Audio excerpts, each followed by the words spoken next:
9 तारीख को आदेश, 5 पीर को आदेश है, 5 पीरों को आदेश है, नवनाथ को आदेश है, नवनाथ को आदेश है, और सिद्ध 84 को आदेश है, सिद्ध 84 को आदेश है, चौथ जोगुण को, चौथ जोगुण को आदेश है, और मुंजावीर को भी, मुंजावीर को आदेश है। अरे बाबा देखो नागावली को आदेश है, नागावली को आदेश है, हस्तवली को, हस्तवली को आदेश है, मस्तवली को आदेश, मस्तवीर को आदेश है, माता काली को आदेश, माता काली को आदेश है, माता ज्वाला जी को आदेश, माता ज्वाला जी को आदेश है, और माता नैना जी को भी, माता नैना देवी को आदेश है, ब्रह्मा विष्णु को आदेश, ब्रह्मा विष्णु को आदेश, सदाशिव को आदेश, सदा शिव को आदेश है, पौन पानी को आदेश, और पानी को आदेश है, अपने माता पिता को आदेश, अपने अपने माता पिता को आदेश। जाते जाते बाबा एक बुढ़िया मैया के पास चले और रुई कातरी थी बाबा। अच्छा, और बाबा जी की आखिरी कहानी और दूसरे तक रह पानी, और मैंने उसकी आँख को फिर से देखा और रुई की गोली चुरा ली ओ भेड़ी बाबा जी, और बंगोल में मार।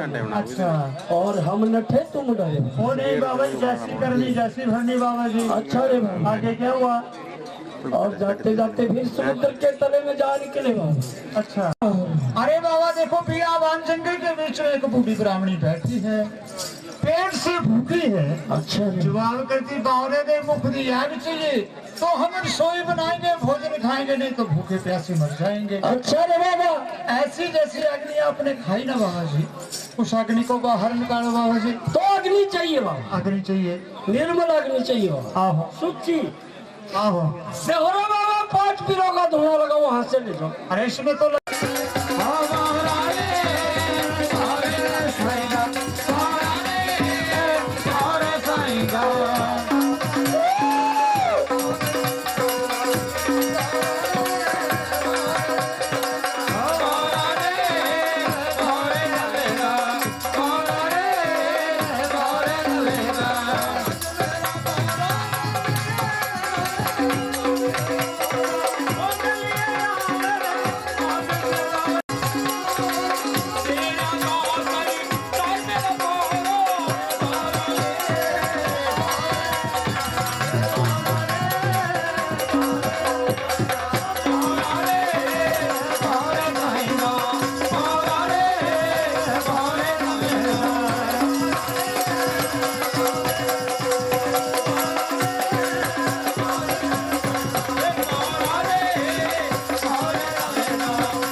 अरे बाबा देखो एक कौन थे,